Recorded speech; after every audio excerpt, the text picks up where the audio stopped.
शिक्षाविद, चिंतक और भारतीय जनसंघ के संस्थापक डॉक्टर श्यामा प्रसाद मुखर्जी जी की 23 जून को पुण्यतिथि है। डॉक्टर श्यामा प्रसाद मुखर्जी जी का जन्म 6 जुलाई 1901 को कोलकाता में हुआ था और 23 जून 1953 को श्रीनगर में रहस्यमय मृत्यु हो गई थी। डॉक्टर श्यामा प्रसाद मुखर्जी की पुण्यतिथि 23 जून को है।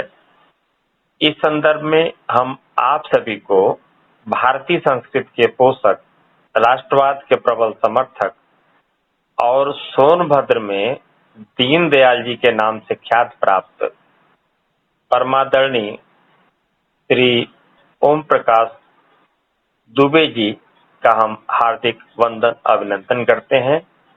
आदरणीय श्री ओम प्रकाश दुबे जी से हम जानना चाहेंगे कि डॉक्टर श्यामा प्रसाद मुखर्जी कल, आज और कल अर्थात डॉक्टर श्यामा प्रसाद मुखर्जी की प्रासंगिकता पर अपना विचार रखें। आदरणीय श्री ओम प्रकाश दुबे जी। यद्यपि श्यामा प्रसाद मुखर्जी के व्यक्तित्व पर प्रकाश डालना ऐसा ही है जैसे सूरज को दीपक दिखाना। ये बात सच है कि 1901 7 जुलाई भवानीपुर कोलकाता में आपका जन्म हुआ। प्रेसिडेंसी कॉलेज से आपने इंटर के समकक्ष परीक्षा उत्तीर्ण की। आप बीए में प्रथम स्थान प्राप्त किए। प्रसिद्ध कवि बिहारी लाल चक्रवर्ती की पौत्री सुधा देवी से आपका विवाह हुआ। एमए बंगला साहित्य में आप प्रथम श्रेणी से उत्तीर्ण रहे। लॉ की पढ़ाई के लिए आप इंग्लैंड गए और 1929 में कांग्रेस उम्मीदवार के रूप में विधान परिषद के सदस्य भी आप निर्वाचित हुए। कांग्रेस द्वारा विधान मंडलों के बहिष्कार के आह्वान पर कांग्रेस उम्मीदवार के रूप में त्याग पत्र दिया और स्वतंत्र उम्मीदवार के रूप में आपने पुनः विधान परिषद के सदस्य चुने गए। 1933 में पत्नी का देहांत हो जाता है। 1934 से 1938 तक कोलकाता विश्वविद्यालय के आप कुलपति भी रहे। इसमें संदेह नहीं कि आप एक प्रख्यात विद्वान थे। कलकत्ता विश्वविद्यालय द्वारा मानद डीलिट की उपाधि और बनारस हिंदू विश्वविद्यालय द्वारा मानद डॉक्टर ऑफ लॉ की उपाधि से भी आप विभूषित हुए। लीग ऑफ नेशंस की बौद्धिक सहयोग समिति में भारत के प्रतिनिधि के रूप में भी आप नामांकित हुए। कोलकाता में सावरकर की अध्यक्षता में संपन्न हिंदू महासभा के 21वें अधिवेशन में भी आपने सहभाग किया था और हिंदू महासभा के कार्यकारी अध्यक्ष भी आप रहे थे। बंगाल में फजलुल हक के नेतृत्व में प्रगतिशील गठबंधन सरकार में आप वित्त मंत्री भी रहे। यद्यपि लंबे विषय की ओर मैं नहीं जाना चाहता हूँ, लेकिन अगर मोटे अर्थों में लिया जाए तो पंडित नेहरू द्वारा बनाई गई पहली राष्ट्रीय सरकार में उद्योग और आपूर्ति मंत्री के रूप में आप शामिल हुए। महाबोध सोसाइटी ऑफ इंडिया के भी आप अध्यक्ष रहे और इनके मन में परिवर्तन तब आया जब नेहरू लियाकत समझौता होता है और अब इस समझौते के विषय में हम जाएंगे तो यह एक बड़ा विषय हो जाता है, लेकिन यह समझौता निश्चित रूप से एकदम विशुद्ध हिंदू विरोधी था और इसी के विरोध में श्यामा प्रसाद मुखर्जी ने नेहरू जी के मंत्रिमंडल से त्याग पत्र दे दिया था। अब बात जो कश्मीर की आती है और बहुत से विद्वानों का कहना ये है कि अगर श्यामा प्रसाद मुखर्जी नहीं होते, एक कश्मीर नहीं जाते तो जनसंघ की स्थापना नहीं होती और जनसंघ की स्थापना नहीं होती तो अटल बिहारी वाजपेयी प्रधानमंत्री नहीं होते। अब कुछ लाइनों में मैं ये बताना चाहूंगा कि वेदों में भी कहा गया पृथिव्याम पुत्र हूँ, जी जी तू मेरी माँ है, मैं तेरा पुत्र हूँ। जी और दुनिया में अगर लैंड तो तमाम है, आयरलैंड है, ब्रिटेन है, इंग्लैंड है, जी लेकिन दुनिया का एकमात्र ऐसा राष्ट्र भारत है जो अपने धरती को कंकड़ पत्थर का टुकड़ा नहीं मानता, जी वरन इसे जीवित जागृति माँ भारती मानता है। जी और जब भारत माता की जय कहता है तो एक देवी की प्रतिमा साक्षात दृष्टि में दिखाई पड़ती है। जी अपनी धरती से माँ का संबंध रखने वाला जी ऐसा यह देश भारत था। जी हम आरोप तो नहीं लगा सकते, जी लेकिन इतना मैं कह सकता हूँ कि देश भले बच जाए, जी हमको इस देश के प्रधानमंत्री की सीट मिल जाए, इस हड़बड़ी में से यह राष्ट्र बट गया। जी जी जी और जिस दिन माँ को काट के बांटा गया उसी दिन हम स्वतंत्रता दिवस मनाते।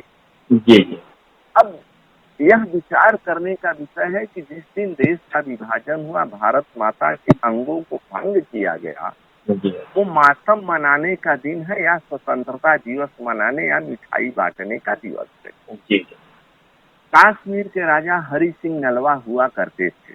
जी जब अंग्रेज इस देश से गए जी तो अपनी शर्त पर उन्होंने इस देश को आजाद किया। उन्होंने कहा कि जो रियासतें भारत में रहना चाहती हैं भारत में रहें, पाकिस्तान में रहना चाहती हैं पाकिस्तान में रहें, या स्वतंत्र रूप में अपना अस्तित्व बनाए रखना चाहती हैं तो स्वतंत्र रूप से रहें। कश्मीर ने भारत में विलय नहीं किया था, लेकिन 1948 में कबायली के भेष में जब पाकिस्तानी मिलिट्री ने कश्मीर पर आक्रमण कर दिया तो कश्मीर स्टेट के प्रधानमंत्री पंडित प्रेमचंद डोगरा 3 दिन तक दिल्ली में रुके रहे और नेहरू जी ने कोई बात नहीं सुनी। ऐसी परिस्थितियों में सरदार वल्लभ भाई पटेल जो भारत सरकार के गृह मंत्री थे, उन्होंने निर्णय लिया आधा कश्मीर पाकिस्तान के हिस्से में चला गया था और एकमात्र कश्मीर में पहुंचने का जो एरोड्रम था जो उपयोग में नहीं था, झाड़ झंखाड़ उग गए थे। और 48 में भारत सरकार के पास रात्रि में उड़ने वाले कोई विमान नहीं थे। सूर्य की पहली किरण के साथ पहला विमान वहाँ 165 सैनिकों को लेकर उतरता है, दूसरा विमान, तीसरा विमान, और एरोड्रम के 15 किलोमीटर पहले पाकिस्तानी सैनिकों को भारतीय मिलिट्री रोक देती है। सिंचाई अभियान चालू करती है और शायद 48 घंटे का समय दिया गया होता तो आज जो पाक अधिकृत कश्मीर है वो भारत में होता। लेकिन नेहरू जी ने एक तरफा सीज फायर किया, इस मामले को लेकर यूएनओ चले गए। अब ये विषय एक दूसरा हो जाता है।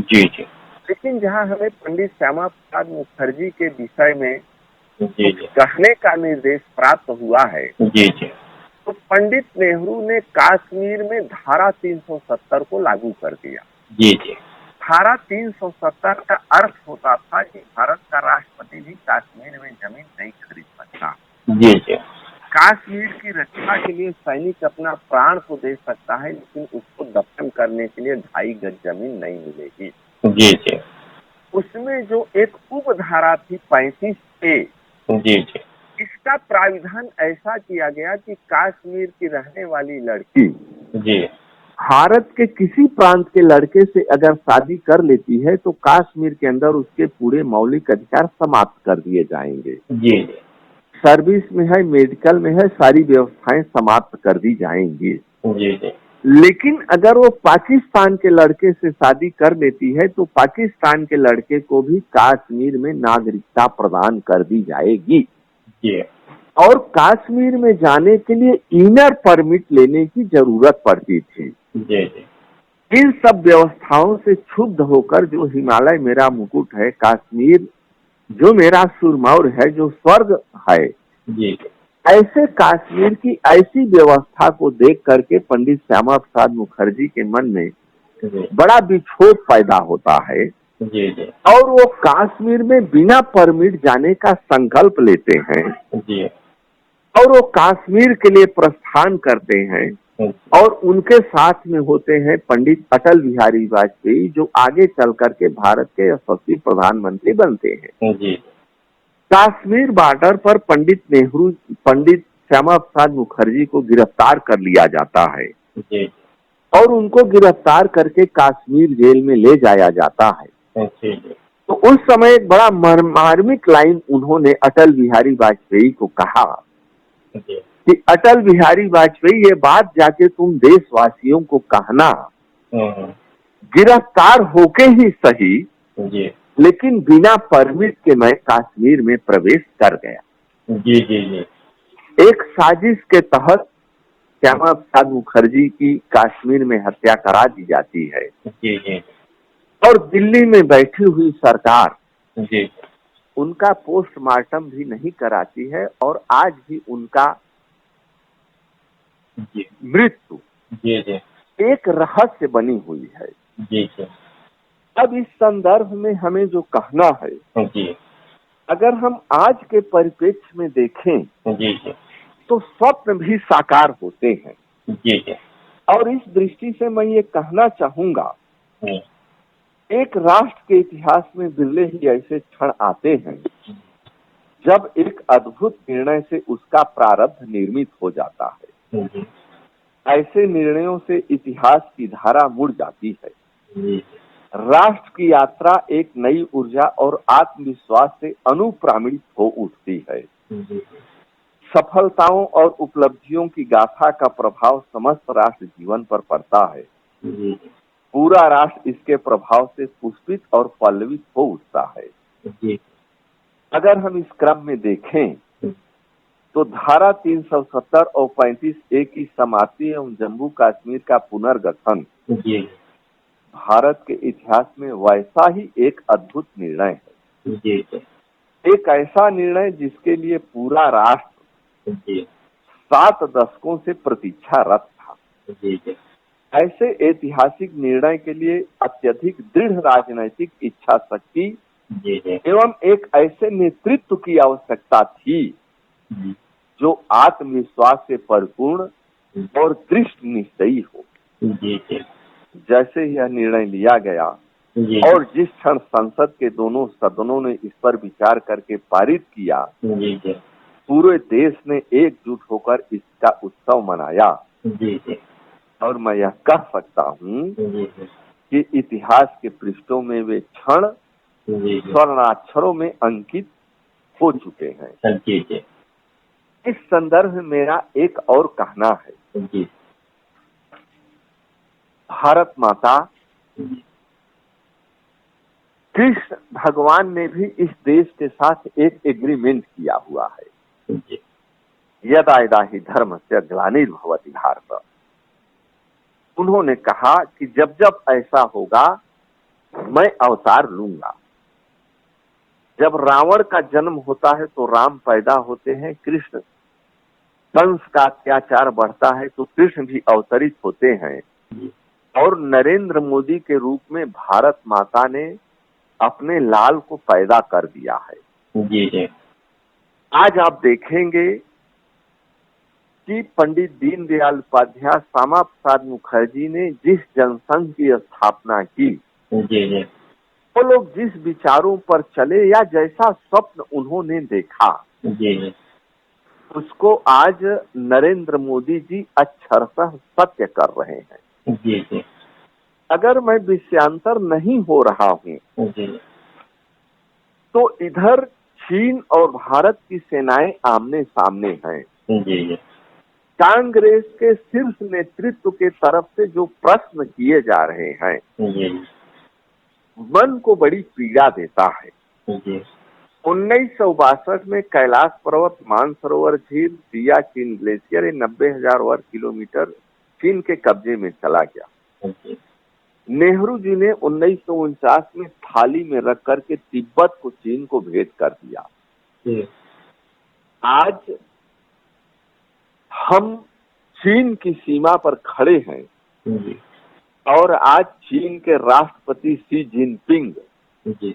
इनको सूझ नहीं रहा है कि अब हमको आगे क्या करना चाहिए। जी। बराबर वार्ता की पेशकश की जा रही है जी। और निश्चित रूप से जी। भारत एक वीरों का देश है, त्यागियों का देश है। भारत जब तक यह सृष्टि रहेगी, जब तक सूरज और चांद रहेंगे, यह राष्ट्र अक्षुण्ण रहेगा। और हम यह बताना चाहेंगे कि माननीय प्रधानमंत्री और गृह मंत्री के धारा 300 समाप्त करने के निर्णय से जम्मू कश्मीर में पर्यटन के विकास के लिए अब बड़ी बड़ी कंपनियां आ सकेंगी।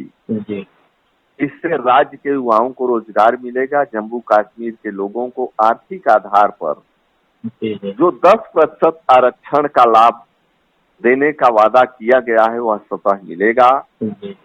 राज्य में गवर्नर रूल से दशकों से लंबित प्रोजेक्ट को नई गति अगर आप देखेंगे तो आज मिल रही है। राज्य में सुशासन और विकास का भाव उत्पन्न होगा। और आज जो सारी चीजें सफलीभूत हो रही हैं, निश्चित रूप से इसके पृष्ठभूमि में पंडित श्यामा प्रसाद मुखर्जी हैं, जिनके बलिदानों को भूला नहीं जा सकेगा। और एक राष्ट्र, एक विधान, एक निशान जो उनके नारे थे, और जहां हुए बलिदान मुखर्जी वो कश्मीर हमारा है, जो कश्मीर हमारा है वो सारा का सारा है। आज ये कृतार्थ और चरित्रार्थ होता दिख रहा है। कल पंडित श्यामा प्रसाद मुखर्जी का बलिदान दिवस है। इसके अवसर पर दो पंक्तियां कह करके मैं अपनी बात को समाप्त करना चाहूंगा।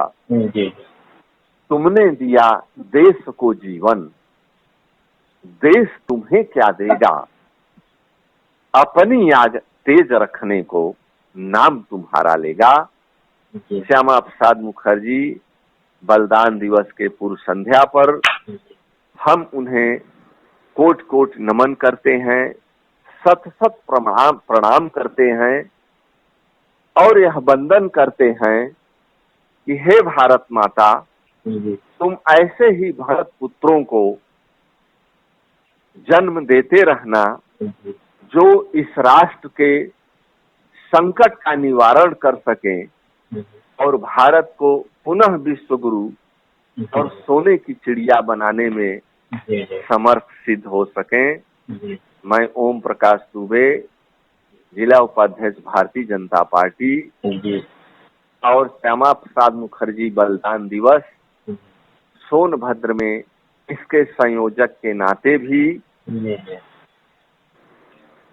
अल्प बुद्धि से इनके बारे में मैं जो बता सका, इसमें अगर किसी प्रकार की त्रुटि हुई होगी तो निश्चित रूप से विद्वत जन उसमें सुधार कर लेंगे या क्षमा करेंगे।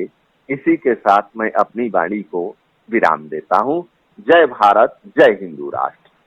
परमादरणीय ओम प्रकाश दुबे जी डॉक्टर श्यामा प्रसाद मुखर्जी के चरित्र के संदर्भ में अपनी विशद जानकारी दी, तथ्यपरक।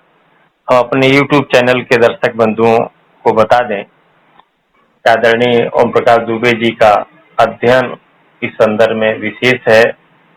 यथा समय पर हम उनकी मत लेते हैं। और आदरणीय दुबे जी, आपने हमें समय दिया, इसके लिए आपको बहुत बहुत धन्यवाद। धन्यवाद भाई साहब।